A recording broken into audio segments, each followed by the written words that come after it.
The James Webb Space Telescope is an absolutely stunning piece of equipment, which is around 100 times more powerful than the Hubble Space Telescope, and the latter has managed to observe places that are around 13 billion light-years away. But recently, James Webb has outdone itself. It spotted something it wasn't supposed to see. Astronomers using the telescope have detected a supermassive black hole from when our universe was less than 600 million years old. Just a baby. This discovery is the most distant, actively feeding supermassive black ever observed. It's located at the heart of its host galaxy, designated Sears 1019. The black hole is also one of the smallest and least massive ones found in the early universe. It's equal to approximately 9 million suns. It might seem like a lot, but in reality, supermassive black holes often grow to billions of times the mass of our star. But what is so unusual about this find, and why are scientists having a hard time trying to explain it? You see, it's supposed to take way longer than 600 million years for a supermassive black hole to grow to its full potential. It happens when a black hole either feasts on surrounding matter or merges with a larger black hole.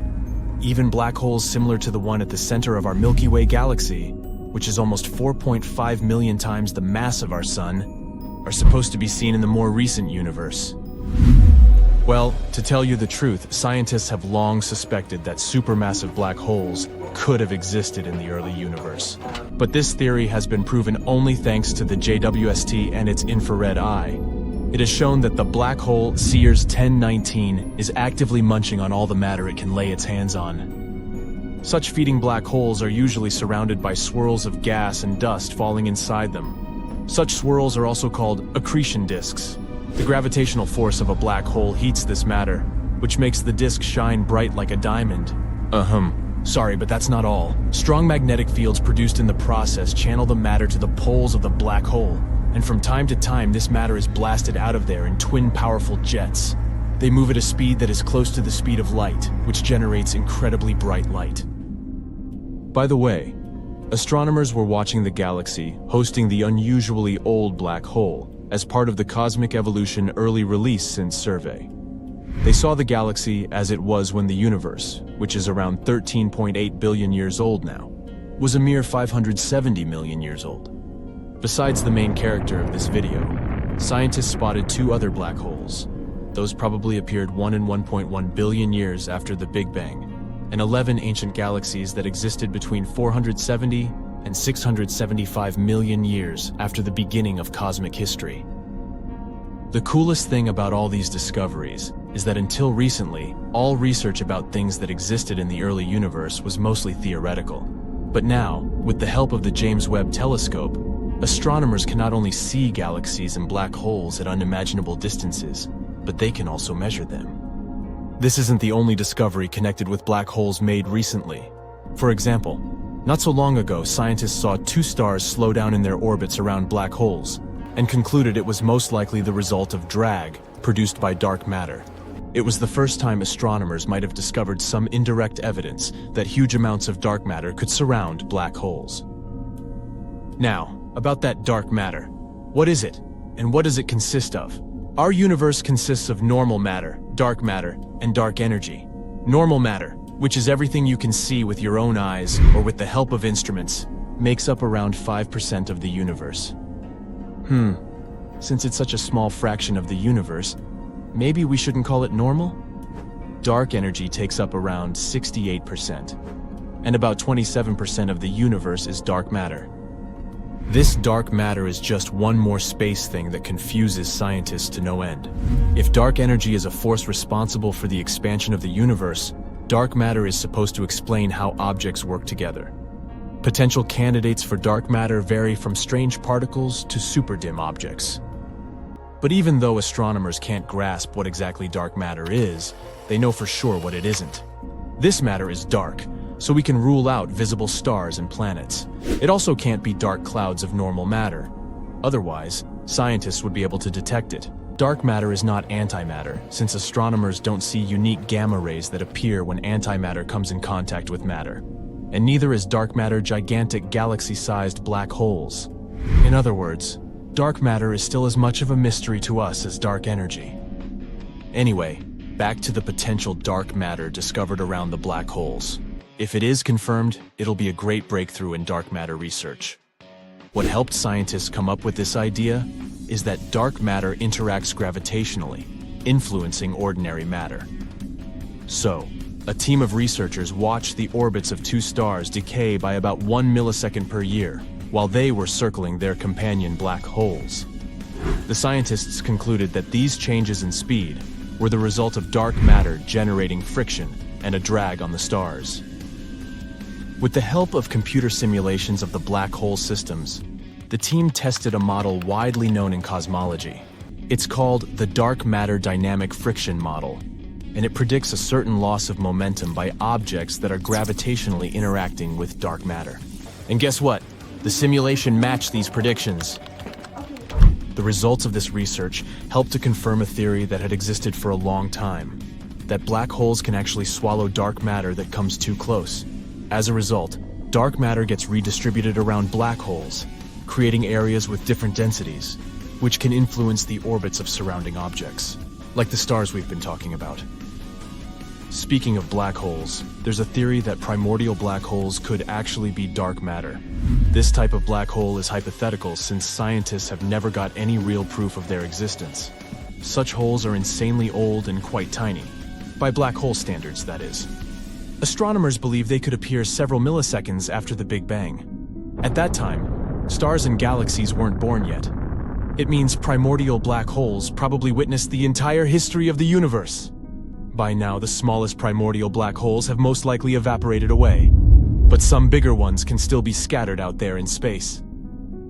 If primordial black holes indeed existed, they could appear because in some regions of space, it was hotter, other regions were cooler, and some areas were extremely dense. Scientists believe these dense spots could collapse into primordial black holes. The most curious thing, though, these holes might be so small exactly because they popped up right after the Big Bang. The thing is, the longer it took a black hole to appear, the larger it was. The mass difference between older, smaller, and younger, bigger black holes was incredible. Compare the mass 1,000 times greater than our sun's and that of a pea. There you go. Anyway, the idea of the connection between primordial black holes and dark matter, or rather, the idea of them being the same thing, remained unpopular for decades. But recently, scientists have realized there are many more black holes in the universe than they used to think, and it means that the theory might actually work. And the vast and still hidden from us population of Big Bang black holes could not only make up but be dark matter. After all, astronomers haven't discovered a single dark matter particle yet, even after decades of searching. You might think falling into a black hole is as easy as falling into a giant pit, but boy, is it a whole different ballgame. To actually fall into a black hole, you would need some incredible luck and a dash of wizardry. Moreover, if you were watching something fall into a black hole, you wouldn't even see it. Why? Well, let's try to understand the magic of physics. Falling into a black hole is really tricky. First of all, to even have a chance of doing this, you would need to aim perfectly and start your journey from very far away. It's like trying to hit a tiny target from a long distance.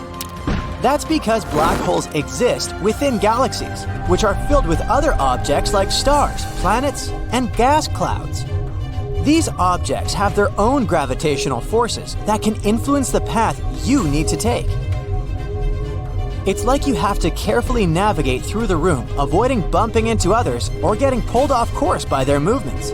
In a similar way, when falling into a black hole, you need to navigate through the influences of other celestial objects.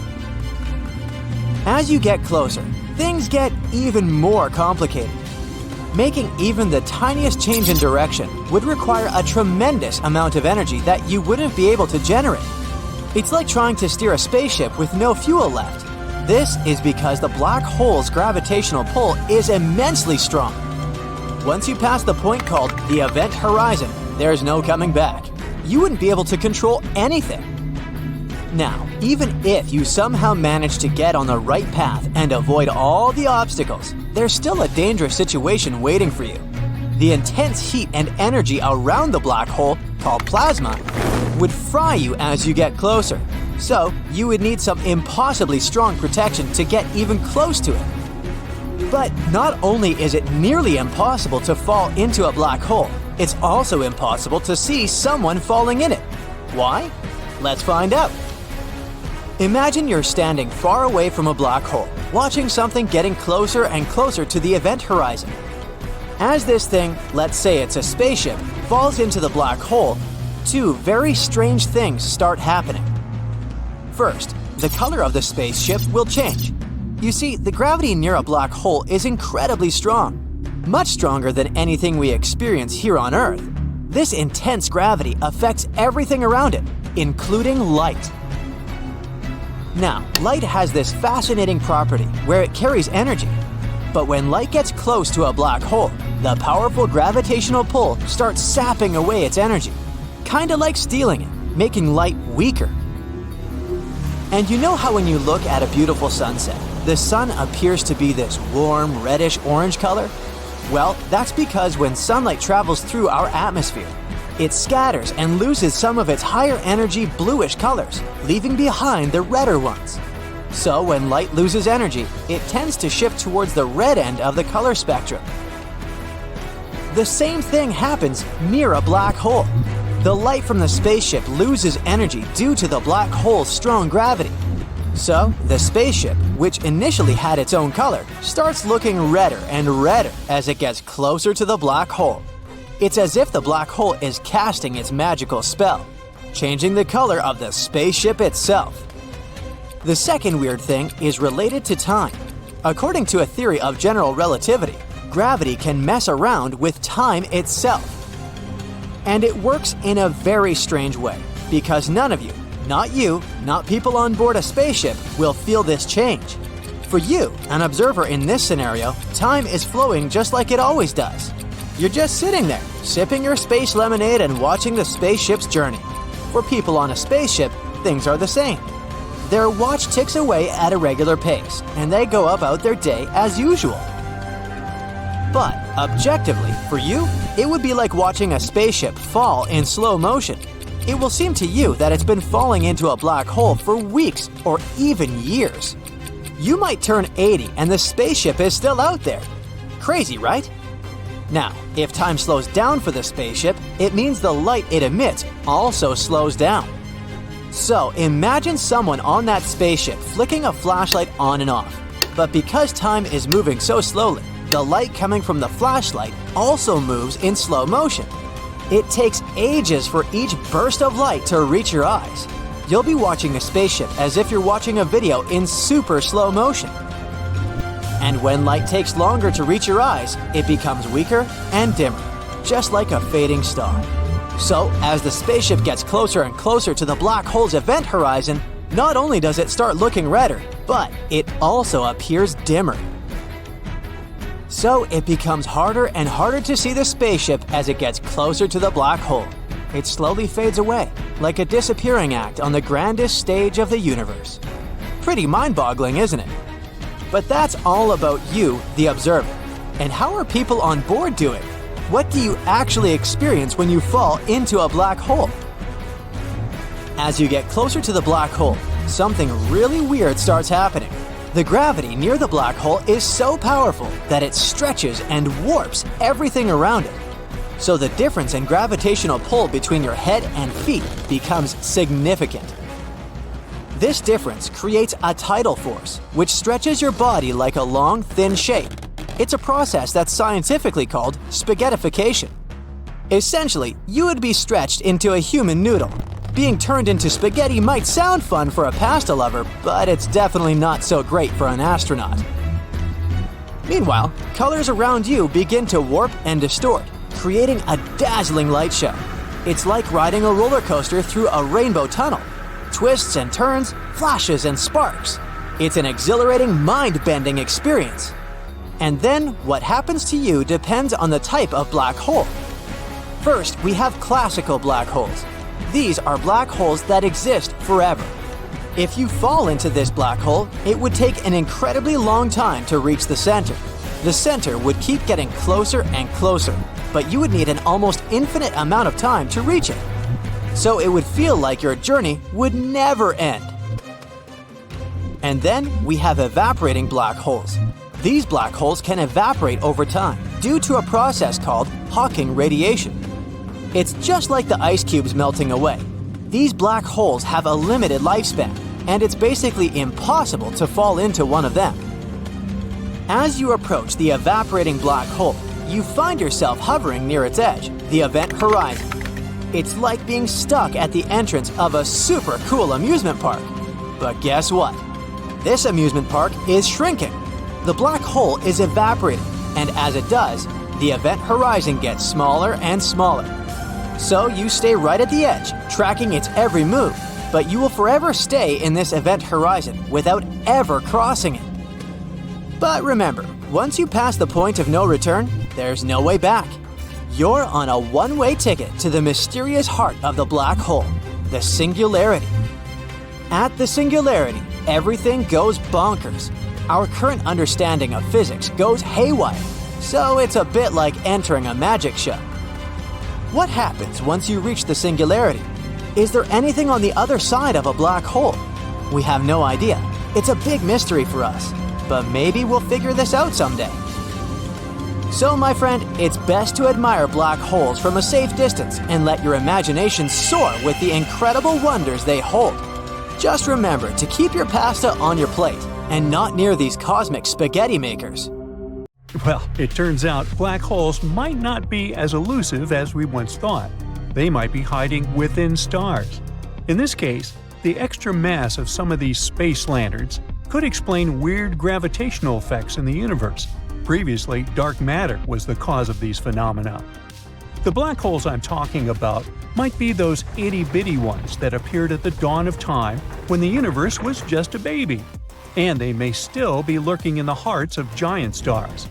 A team of scientists say the idea might be quite plausible. Astronomers could detect such trapped black holes by the vibrations they produce on their stars' surfaces. And if there are many of them out there in the cosmos, they might function as the very dark matter that holds the universe together.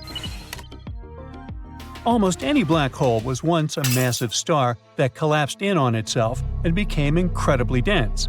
Black holes have immense gravitational pull. Even light can't escape their clutches. People often think that black holes work like vacuums, pulling space inside.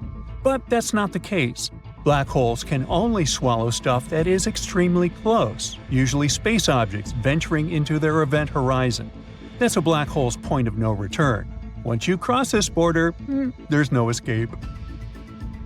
In 1971, renowned physicist Stephen Hawking suggested another origin of black holes. If we took the thick soup of particles that appeared moments after the Big Bang and the birth of the universe, we'd be bound to find some spots dense enough to collapse and create black holes. Such holes, which got the name of primordial black holes, could range in size from microscopic to gigantic. If they were pervasive and numerous enough, primordial black holes could act as dark matter, knitting the cosmos together with their enormous gravity. And dark matter is believed to make up 85% of all the matter in the universe. So what's the matter? Astronomers have been searching for primordial holes by looking for flashes that would occur when they pass in front of distant bright objects, magnifying their light like a lens. But they haven't spotted even one yet. On the other hand, if a primordial black hole was tiny enough, with a mass like that of an asteroid and a diameter as minuscule as a hydrogen atom, the flashes wouldn't be bright enough to be detected by such surveys. Then the team, researching the phenomenon of primordial black holes, decided to consider the consequences of a universe where dark matter was made entirely out of tiny black holes. They concluded that one of such teensy holes could be dashing through the solar system at any given time. Some might occasionally get trapped within gas clouds, giving birth to new stars, ending up in their centers. The next step of the researchers was to build a model of a black hole existing in the very core of a star, where hydrogen atoms undergo fusion and produce light and heat. At first, they didn't see anything unusual. Even a super-dense stellar core is mostly empty space, and it wouldn't be easy for a microscopic black hole to find matter to consume there. That's why its growth would be incredibly slow. It could take longer than the lifetime of the universe for this tiny hole to eat a star. But what if a larger hole, as massive as the dwarf planet Pluto or asteroid Ceres, appeared at the center of a star? Then it would get bigger in a matter of a few 100 million years. The material would keep spiraling into the black hole, creating a disk that would heat up because of friction, emitting radiation. Once the black hole grew to the size of Earth, it would start emitting even more radiation, shining extremely brightly. It would also be churning up the star's core, and the star itself would turn into a black hole-powered rather than a fusion-powered object. Such entities were dubbed Hawking stars.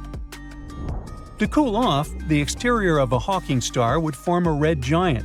That's what our Sun is likely to turn into as it gets older.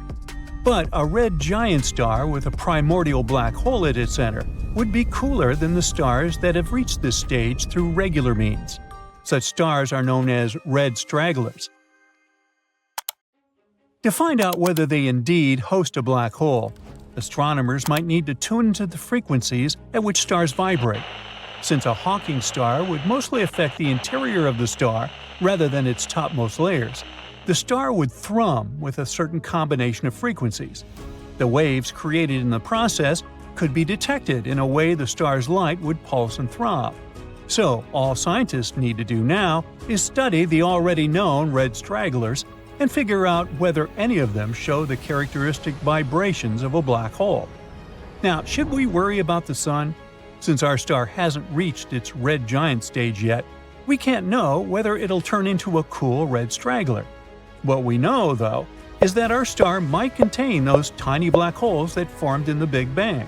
But now, we have no means to check whether they're indeed there. Currently, our star is around the midpoint of its existence, middle-aged. It creates energy non-stop by fusing hydrogen atoms within its core. Once it runs out of hydrogen in its core, it will enter its red giant phase and begin to collapse.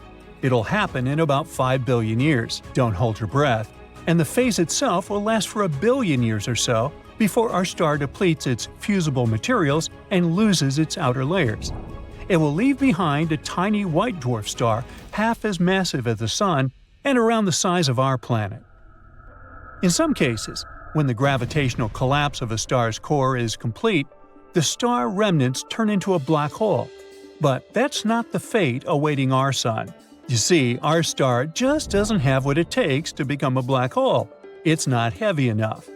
There are a few conditions that can affect whether a star can turn into a black hole, including its composition, rotation, and the processes that lead to its evolution. But the main requirement is still the right mass. Stars with 20 to 25 times the mass of the Sun can potentially experience the gravitational collapse needed to form black holes.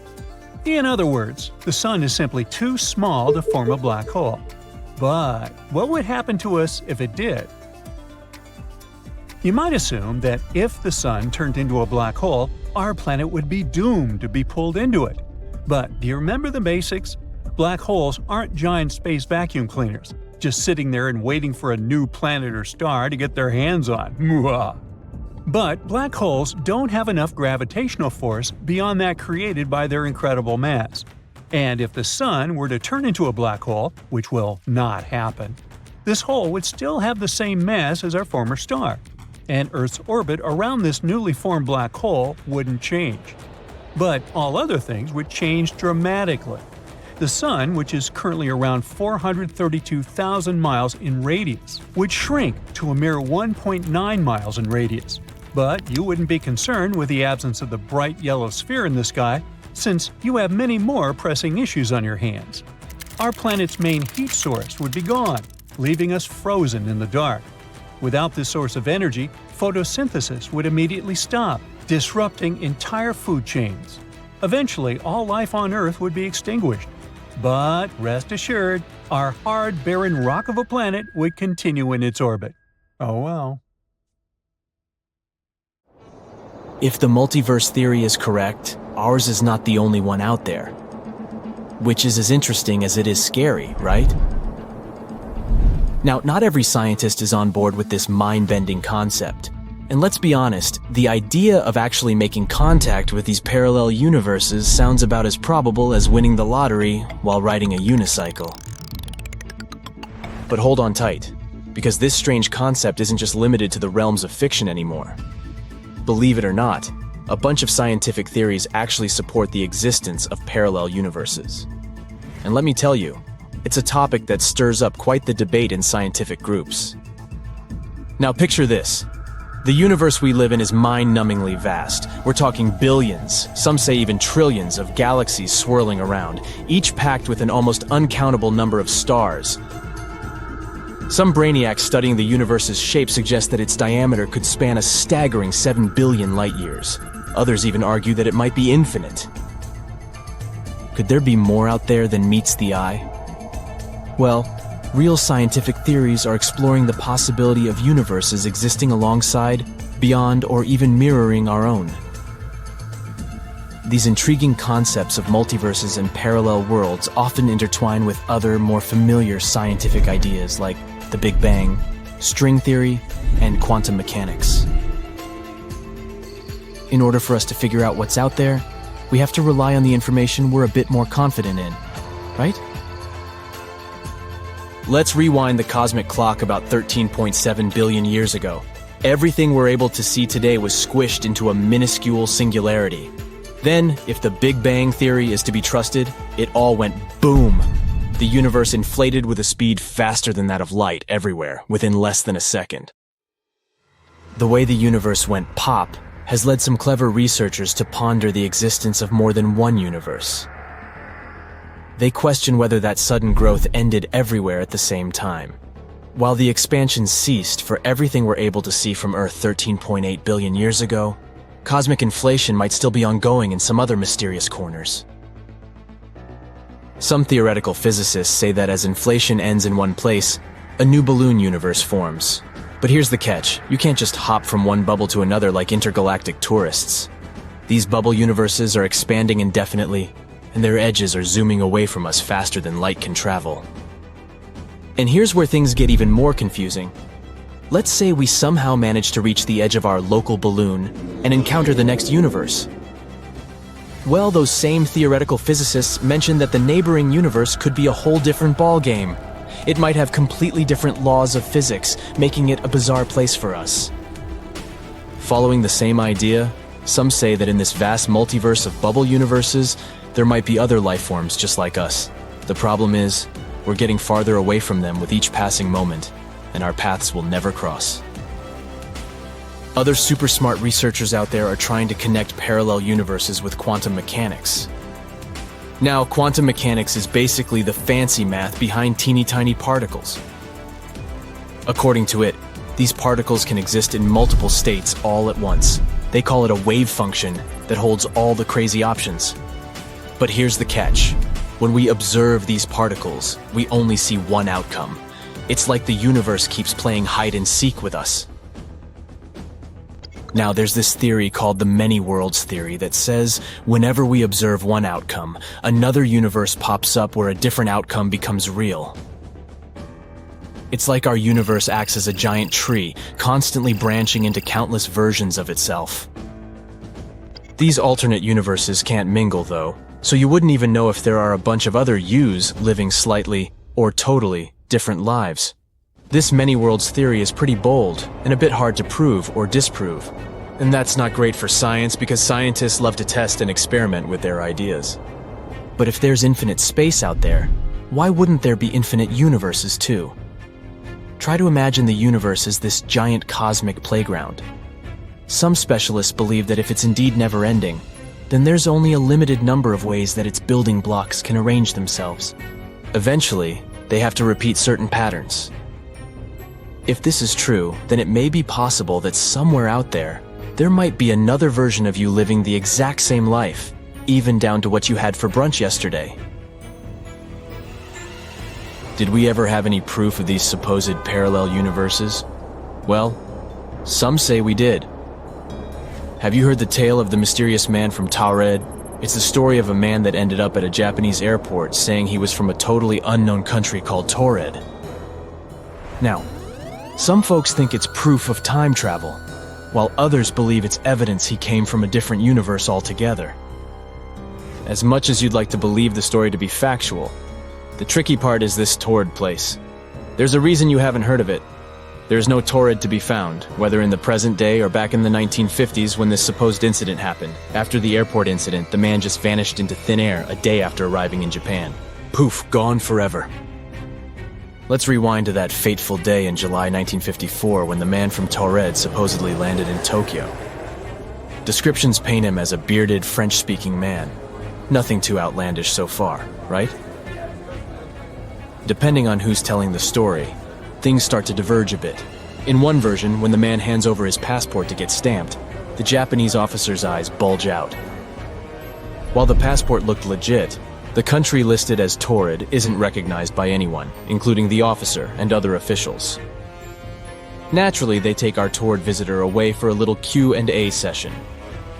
In another version, the man straight up tells the officer he's from Taured and shows him the passport when he doesn't buy it. Our man from Taured then started trying to convince the officers that his homeland is the real deal. According to him, Taured sat snugly between France and Spain and would have been around for about 1,000 years.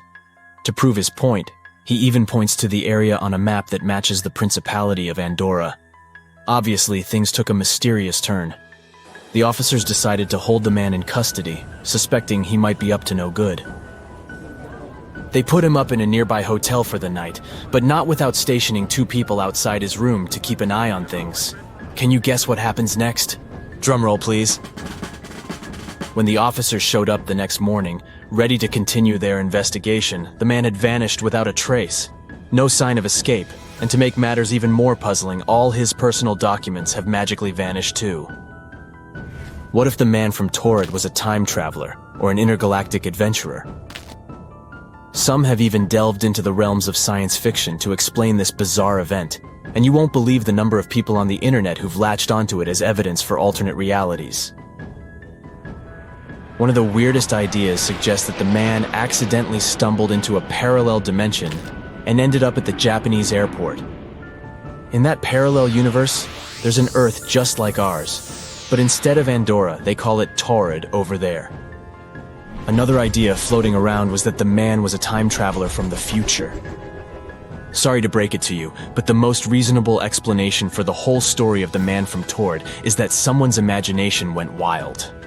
Since there are many versions of the same story, it's probable people just kept adding outrageous details to the case, to make it more sensational. The whole story simply snowballed into an urban legend, and there's little to no reason to believe we've once seen a time traveler or intergalactic hitchhiker right here on Earth. Black holes are terrifyingly dense space objects, pulling inside everything that comes too close. Nothing can escape their clutches, even a beam of light. At the same time, black holes are some of the most mysterious objects in the universe. According to their mass, black holes are usually divided into 3 categories. Stellar black holes have a mass from a few to hundreds of times the mass of the Sun. Intermediate black holes should range from 100 to hundreds of thousands of times the Sun's mass. Scientists are now actively hunting these missing link black mysteries. But the real behemoths of the cosmos are supermassive black holes. They have hundreds of thousands to billions of times the mass of our Sun. Most supermassive black holes lie in the centers of their home galaxies.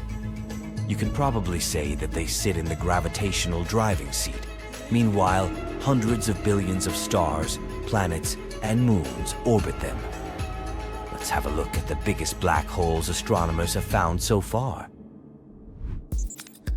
NGC 6166 is a monster that has grown to have a mass of 30 billion solar masses. It's actually an elliptical galaxy that has an active nucleus in the center. It's also one of the most luminous sources of X-rays. The galaxy's supermassive black hole powers 2 symmetric radio jets in the opposite direction, which is the result of the infall of gas into its center. Another peculiar thing about NGC 6166 is that it shows a blue shift, which means it's moving toward us. The next supermassive black hole is located in the constellation of Draco, approximately 10.4 gigalight years from us. The mass of this supergiant is more than 30 billion solar masses. Besides being incredibly massive, the black hole is also really big. If it replaced our Sun, the diameter of this hole would extend to the orbit of Pluto. This S5 Thera 1481 is one of the most interesting black holes on our list. It has a mass of 40 billion solar masses and is actually a blazar, the most energetic of all quasars, which are super bright distant objects.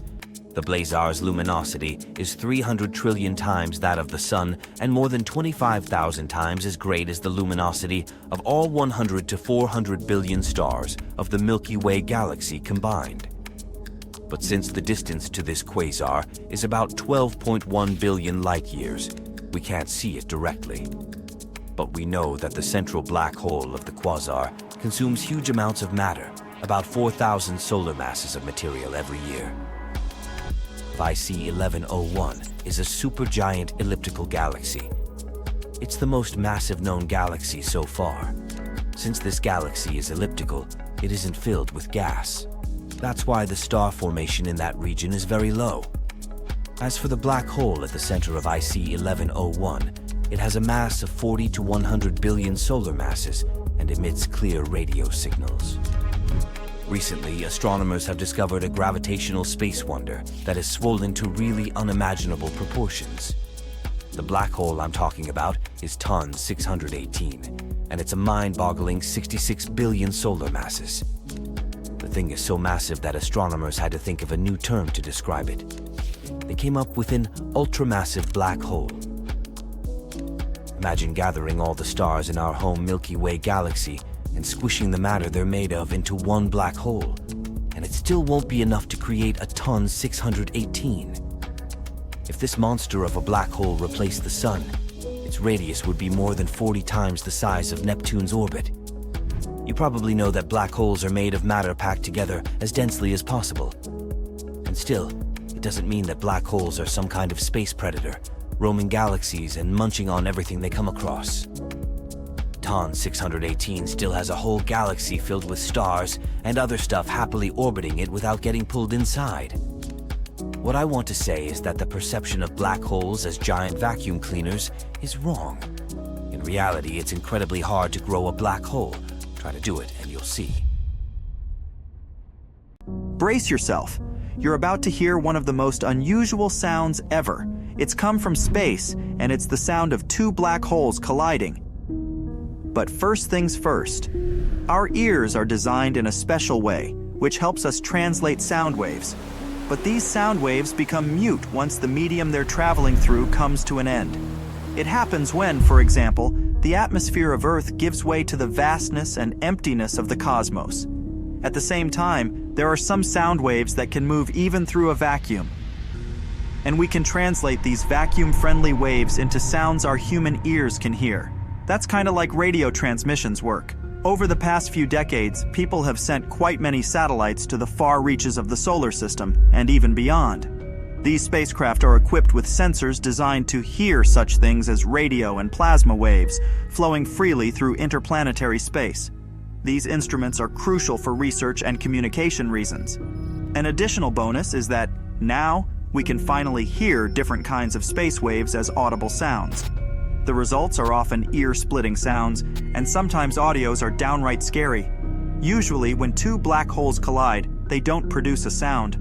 And still, thanks to modern technologies, we can now listen to this terrifying cosmic event.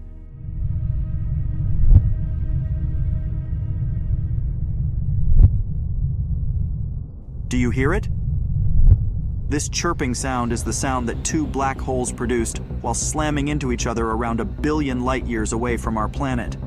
Interestingly, the tone of the sound rises when the holes spiral closer to each other and stops abruptly when they eventually merge. Now, do you hear that long, low buildup? It means that the merger is quite slow, more sedate, and the black holes taking part in this event are relatively lightweight. A more abrupt chirp is a sign of a fast merger, where the black holes are rather large. For example, the pair that produced this sound combined and created one black hole more than 80 times the mass of the Sun. Since each of these black holes weighed as much as several stars, they were hefty enough to produce waves while passing through space. I mean gravitational waves. They are undulations in the fabric of space-time, fanning outward at the speed of light. You can probably compare them to the ripples that appear on the surface of a pond after you throw a rock in the water. Naturally, the sound of black holes colliding isn't the only unusual noise recorded by our equipment. NASA's Juno probe passes by Jupiter every few weeks at a speed of up to 130 miles per hour and plows through all kinds of invisible fields in the process. And one of the most powerful signals it has recorded is Jupiter's bow shock. That's the point where the planet's magnetic field pushes against the incoming wind of solar particles. The sound produced during this standoff sounds similar to a sonic boom. Or this sound. It was produced by the Stardust space probe when it was passing through the dust left by Comet Tempel 1. In the process, debris hit the body of the spacecraft. It sounded as if some creature was rapping at the window or hurrying across a hard floor. Let's have a look at NASA's nuclear-powered Cassini spaceship.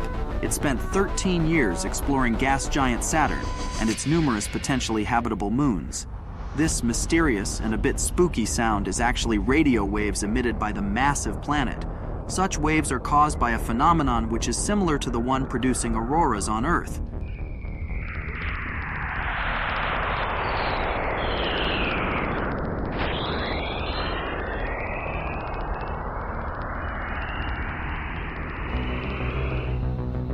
Speaking of our own planet, it's surrounded by plasma.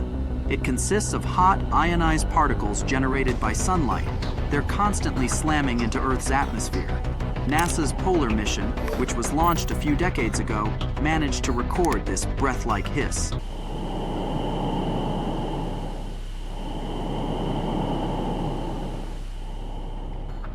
That's what plasma orbiting our planet sounds like. As for these weird sounds, NASA doesn't say which space probe recorded them, but they're coming from Jupiter's largest moon, Ganymede. It could have been the Galileo spacecraft, which orbited the system for around 8 years. But it probably doesn't matter so much. Just listen to this creepy noise that sounds like screams trying to break through from some hidden place.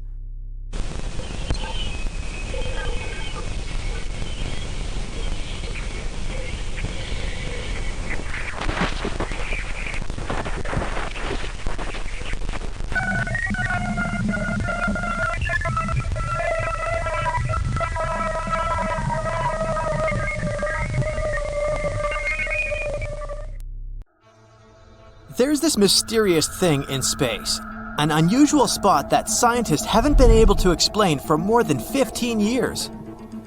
There are different theories, and one of them says that maybe this is an imprint from a collision with a parallel universe. Is this true? Well, let's see. Take a look at this map. This is the map of our universe. Well, not really. This is actually the map of cosmic microwave background radiation, or simply CMB. Many billions of years ago, there was a Big Bang. It was so powerful that it created our entire universe. And, of course, such an event couldn't occur without leaving some consequences. And these consequences are literally everywhere. The Big Bang left electromagnetic radiation, which we know as CMB. We don't notice it in our daily lives, but it's literally here, under our noses.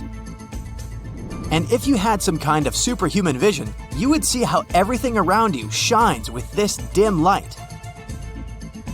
This radiation is very important. If we hadn't discovered the CMB, we would never have found out about the Big Bang. Previously, scientists believed that the universe had always existed. There was no beginning and there was no end. It sounded pretty ridiculous to us now, but less than a century ago, people were absolutely sure of it. Stephen Hawking was one of the first scientists to guess that the universe did, in fact, have a beginning. The guy was so cool that he realized this as a student while working on his doctoral dissertation. But unfortunately, he had no proof. If there was such a strong bang billions of years ago, then where are the traces? Where's the proof? Laughed people who believed in the eternal static universe theory. But don't worry, they had the proof rubbed in their faces real soon. In 1965, astronomers Arno Pienzas and Robert Wilson discovered CMB, and that was the first grandiose proof of the Big Bang. It turned out that radiation was everywhere. We just didn't notice it. In fact, at first, Pienzas and Wilson themselves mistook it for the noise of a big city, or pigeons, or something else. For their discovery, which turned the world of science upside down, they received the Nobel Prize. Alright, so people learned that they were surrounded by electromagnetic radiation. Then they started collecting more data about it. They accumulated more and more info over the years until they made this very map. This is a map of CMB temperatures. But while creating it, scientists discovered something unusual. Let's take a look at this map. It looks like a large and diverse pattern of cold and warm places. But in reality, our universe is quite uniform. All temperatures on this map are close to -455 degrees Fahrenheit with very little difference. All temperature fluctuations between these places are small, and each tiny speck actually spreads over millions of light years. So everything in our world is pretty calm and stable, except for one point. This cold spot right here. Astronomers first discovered it in 2004. First, it looked like nothing unusual. It's just a region where the temperature is below average for a couple of microkelvins. But remember, we're not talking about a small area. This is a giant cold region. It's literally billions of light years in size. Wait, the scientists thought, this can't be true. The universe should be consistent everywhere. According to our standard model, this cold spot simply shouldn't exist. But it does exist though. This isn't just some mathematical error, it's right there. So what is this cold spot, and how did it appear? Astronomers have been trying to find the answers to these questions for years. Even now, we have only a few theories. So let's discuss them all. Theory 1. Cosmic texture. This idea was brought up at the end of 2007. Then scientists suggested that this cold spot could be the hills of space. In other words, it may be a bumpy region of the universe, just part of its texture. But that's a silly explanation, so this theory was quickly discarded. Theory 2. The supervoid. This hypothesis was considered the most plausible for a while. It stated that the cold spot was actually the so-called supervoid. It's a terrifying, dark place of our universe with almost no galaxies. And because it's an empty region with almost no stuff in there, it seems cold to us.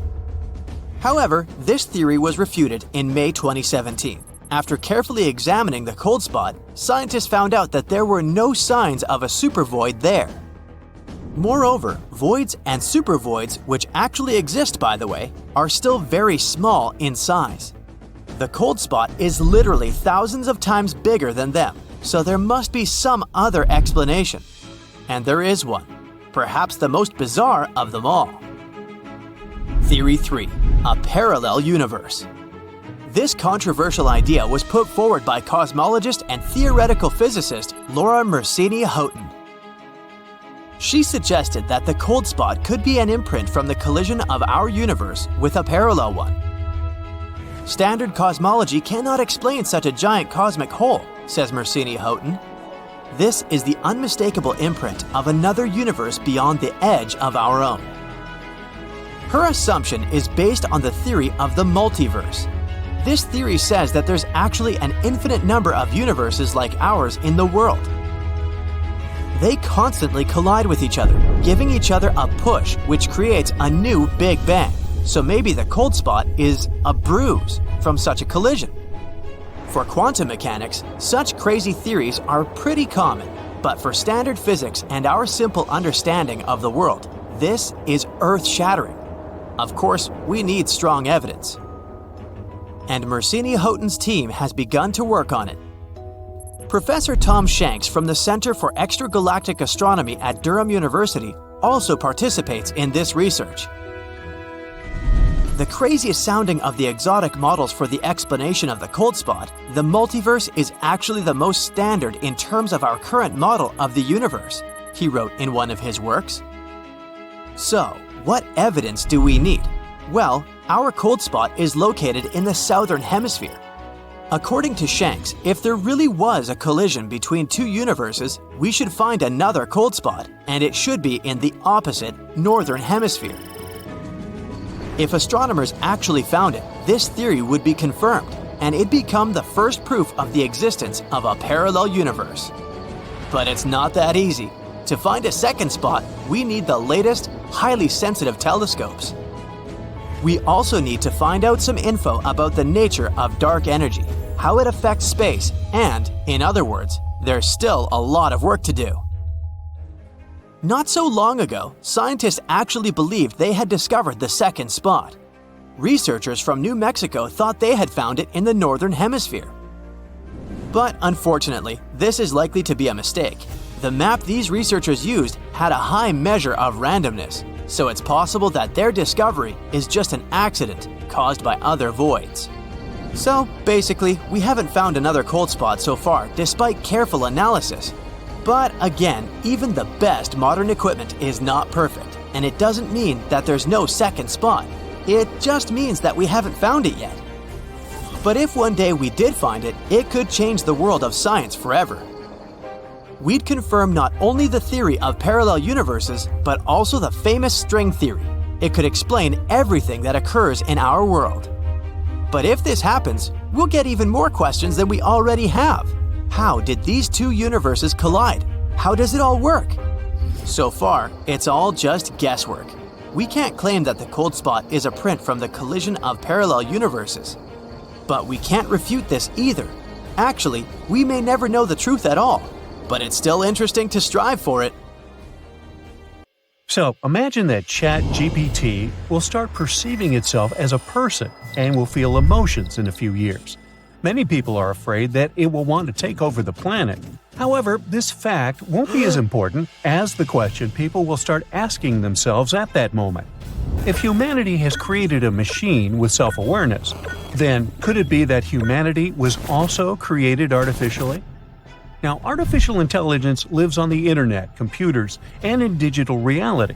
But what if we also live inside a huge, powerful computer? What if our universe is just a simulation?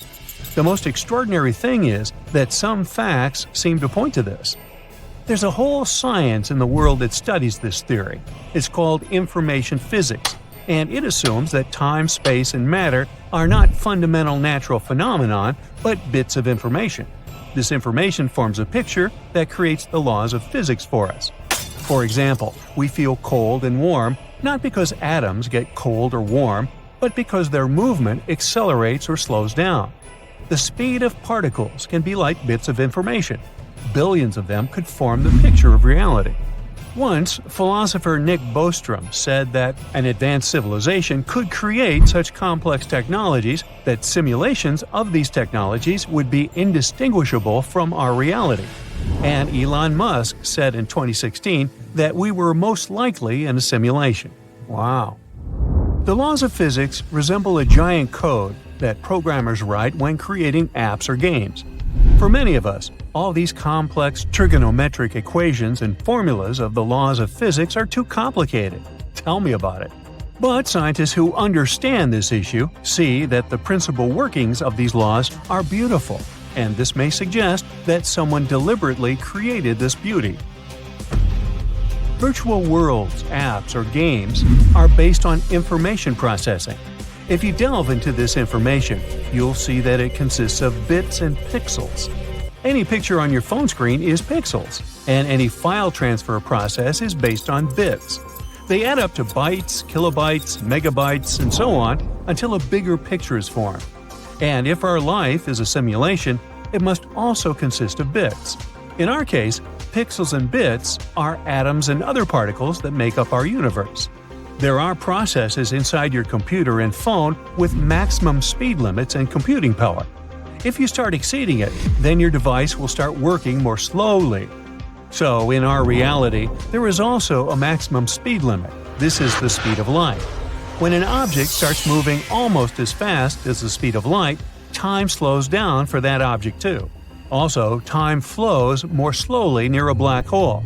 This object, with an unimaginable gravitational mass, can be something heavy that overloads the processor's computing power. There's also such a thing as quantum entanglement, in which two particles can be connected even though they're far away from each other. Electrons travel around an atom. They are connected, and if the property of one changes, the second one will react. And even if you place these electrons on different sides of a galaxy, they will retain this connection.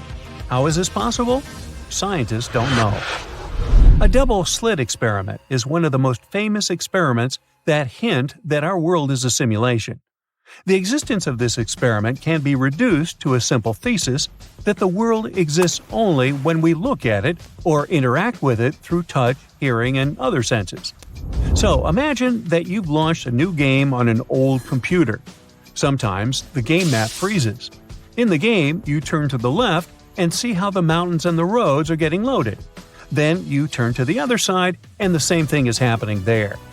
In other words, the world in the game only loads when you look at it through the eyes of your character. This is necessary to facilitate the work of the processor. It's much more efficient to get a piece of information about the world when you look at it than to keep the whole world running simultaneously. Remember this. And now let's move on to the experiment. So, you have a device that fires small balls of light, photons. You release photons from the device and they crash into a blackboard, leaving white traces on the black surface. Now, put a wide plate with a little vertical slit on it between the device and the blackboard and fire photons again. The balls start crashing into the plate, but some of them fly through the thin gap. They smash into the blackboard and leave a vertical white mark on it. Everything looks quite logical, but now cut another slit with the same length and thickness in the plate. You release photons toward the plate. Some of them fly through the two slits. What do you think the trace on the board should look like? Two white vertical stripes, right? Well, take a look at the board. It's covered with many vertical lines. When photons pass through the plate, they acquire the properties of a wave and crash into the board, leaving a strange trail as if they've passed not through 2, but through 10 slits. So, at what point do they change their trajectory? Let's take a look. So, you stand between the board and the plate to see how particles turn into a wave. The device releases photons. They are passing through the two slits. Nothing unusual. There are 2 vertical traces on the board and no waves. You close your eyes and release photons again. This time they behave chaotically and leave many lines on the board. That is, their behavior changes depending on the observer. When you look at them, they behave logically. But when you don't look, the laws of physics seem to stop working. Does it remind you of anything? It's like you're playing a game and looking at the world around you, which is loading. But if you don't look, the world stops working. Scientists still don't have a clear explanation of why particles behave differently when there's no observer. Hey, maybe they're shy. And this is not the only mystery. In the world of quantum physics, many laws of nature don't work. This is a science that gets more questions than answers every year. If we imagine our universe as a large hologram, then quantum physics would be its program code. What if people someday understand this code and learn to change it? This would allow us to transform space, time, and matter. The whole reality could be rewritten. Does the code say that material objects can exceed the speed of light? We would rewrite it and make the speed limit 100 times higher. Does 1 hour last 60 minutes? What if you change one line of code and make 1 second as long as 1 year? A few software changes in the laws of physics would make it possible to turn snow into gold and the ocean into powdered sugar. The whole universe would turn into a vast playground. It seems cool at first glance, but people would probably lose control soon. The universe would be in chaos, and the beauty of our world is in the order that exists here.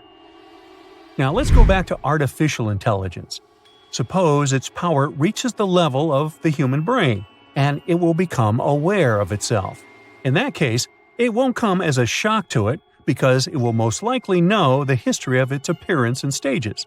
But how will we react if people discover they are a computer program? A computer program is too simple a word.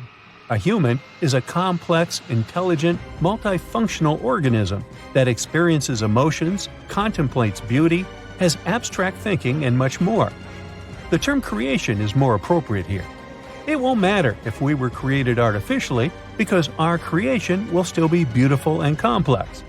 Besides, remember that good video games or apps can be made only if developers love their creations.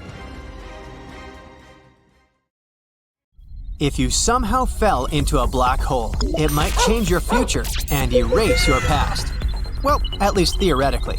Let's start with the real world we live in. Here on planet Earth, your past can definitely define your future.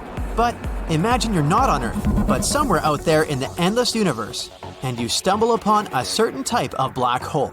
The one that a UC Berkeley mathematician found. Not to mix it with a regular black hole. Let's call this type... What about a benign black hole, huh? So here's why you need a specific black hole. Thing is, you're highly unlikely to stay alive in a regular black hole. But according to some calculations made by a postdoctoral fellow, Hinz, from UC Berkeley, this specific type of black holes we agree to call benign ones might expand at an accelerating rate. This is what makes it possible to survive the transition from our deterministic world to a black hole, which is not deterministic. Let's imagine you survived that passage, and now you're moving towards the center of a benign black hole. It's impossible to picture what's inside, and if you, as a traveler, could actually get into a black hole, you'd never be able to communicate to the outer world what interesting things are hidden in it. But it's not what interests us for now.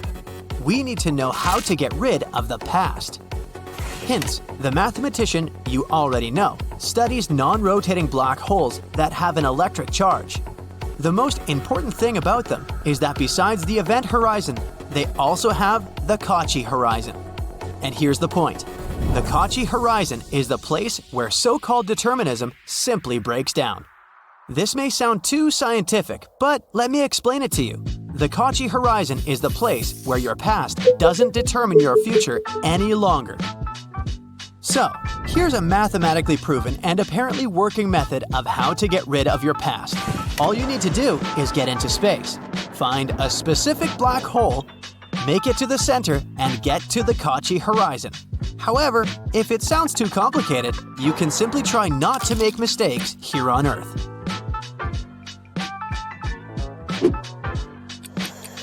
Yeah, ideas like your past gets cancelled, you have an infinite amount of options of how your future will evolve, and all that jazz sounds as unrealistic as they are appealing. Like, imagine no one knows you failed to get into college and get a degree, but from now on, you have every opportunity to do whatever you want. But only theoretically. In reality, once you get into the black hole, not that specific one we've already talked about, you're most likely to disappear once and for all. But hey, don't be sad. I'm only talking about your current physical form. It's a bit deeper than it might seem. Thing is, there's a curious principle of quantum mechanics that can be explained in a simple way. For starters, imagine that you're not a human being, but just information. You have your experience, your background, and your thoughts. All of these are the information you are. Now, let's make it even simpler. Imagine a USB drive or a book. Both of these things contain information. If you smash a USB drive that contains music and movies, it won't exist anymore in its physical form, but the information it had will never stop existing. Same with the book. If you burn it, the information it has doesn't get burned. It continues to exist, but in another form. So, this fun theory claims that even though someone passes the horizon of events, which is a point of no return before you get spaghettified, they don't stop existing. In simple words, these universe travelers still exist, but in the form of information. Now let's go back to the black holes. According to Stephen Hawking, black holes emit radiation. Radiation makes them shrink, and with time, I mean much time, A black hole can shrink so much that it eventually disappears. So what happens to the astronaut who got entangled in a black hole if it disappears? Nope, they won't be ejected from the black hole in the way they used to exist. However, they will still be ejected from there, but in the form of Hawking radiation. But it's just a theory. Right, you remember that no one knows exactly what happens in the black hole? Another theory says that what happens in the black hole doesn't really stay in the black hole. Sounds like a good alternative to Las Vegas if all the flights for the weekends have been booked. Some scientists believe that a black hole might have a portal where you can turn back time. According to this theory, there's a white hole at the end of a black hole. If you get there, you can undo things. Like, you broke your mom's favorite vase? Hop into the white hole and it'll be as good as new there. You cooked a scramble and made a fresh orange juice, but somehow lost your appetite. It's not a problem if you cook it inside a white hole. Voila! The eggs are unbroken. The oranges are uncut and juicy again. No more food waste.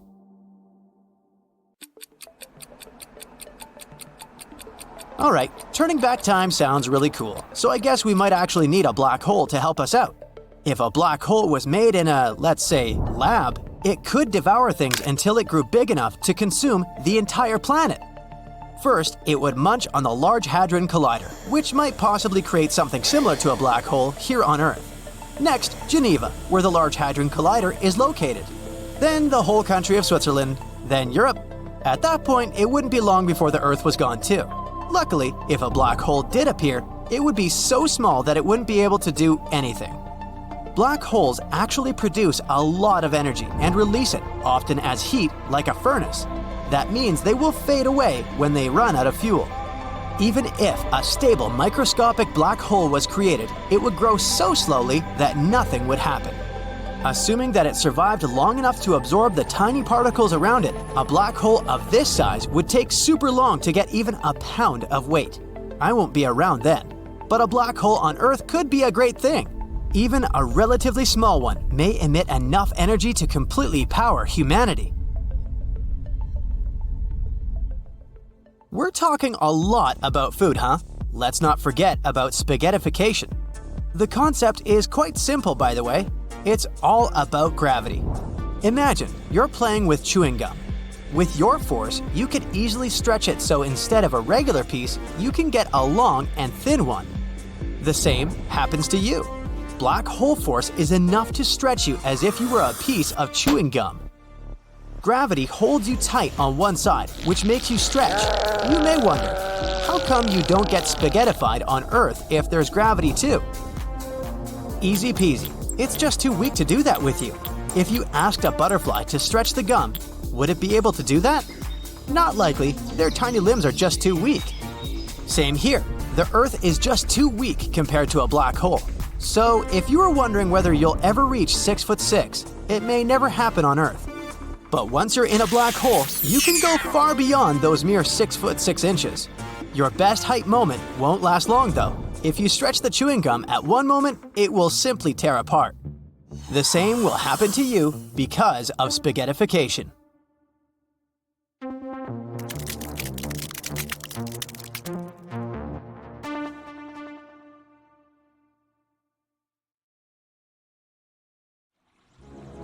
How about going deep into the past?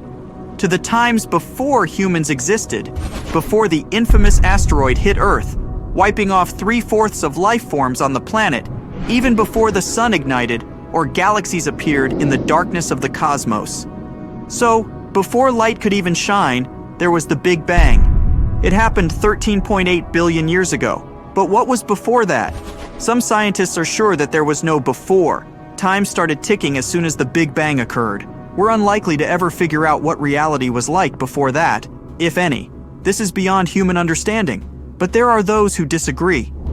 Some unconventional scientists theorize that just a moment before the Big Bang, all the energy and mass of the nascent universe could be compacted into an insanely dense but still finite speck. Let's imagine it as a seed of a new universe. And this seed, a chunk of essential material, compressed and hidden in a protective shell, was created nowhere else but inside a black hole. Black holes spin, incredibly fast, probably close to the speed of light. Such a spin can give the tightly compacted seed a ginormous amount of torsion. So the seed isn't just tiny and extra heavy, it's also compressed and twisted, which means that it can suddenly unspring with a big bang. Now, let's say you add up the energy and mass of all the particles the visible universe contains. And then you try to figure out the answer to the following question. How big could the event horizon of a black hole with the same mass be? The event horizon is the point of no return.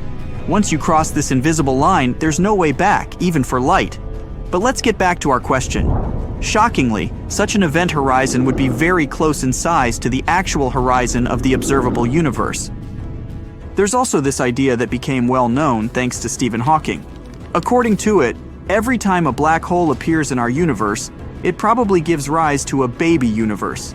But you would only be able to visit such a universe if you crossed the event horizon and plunged inside the black hole. And as you know, once you did it, you wouldn't be able to return. In other words, right now, we might be living in a baby universe. But if some outsider is observing us at the moment, our world looks to them like a regular black hole. So in short, there could be a very old mother universe that forged a seed inside a black hole. This seed had its big bounce all those billions of years ago, and as a result, our universe came into existence. But even though since then it has kept growing and expanding, we might still be hidden behind the event horizon of our home black hole. There's also another idea. According to string theory, there's a multiverse of universes. Imagine our universe as a soap bubble. This bubble keeps expanding, and we live on its surface. String theory claims that our bubble isn't unique. There might be other bubbles out there, and all these bubbles move around, collide, sprout, or bud baby bubbles. In short, live their life. If we follow this theory, we might suppose that black holes are one-way doors between universes. And if you accidentally tumbled down the black hole in our home Milky Way galaxy, you'd end up in another universe. Or rather, not you, but what's left of you after falling through the insane weirdness of the black hole. In this case, this second universe wouldn't be inside ours. It would exist separately, and the black hole would merely be the link connecting them, like a shared route between two aspen trees. Whatever the truth, the danger is still there, lurking in the shadows. What if the black hole we live in decides to collapse? What if it pulls us deeper inside? Or if our world is just a bubble among trillions of other bubbles? What if it bursts one day?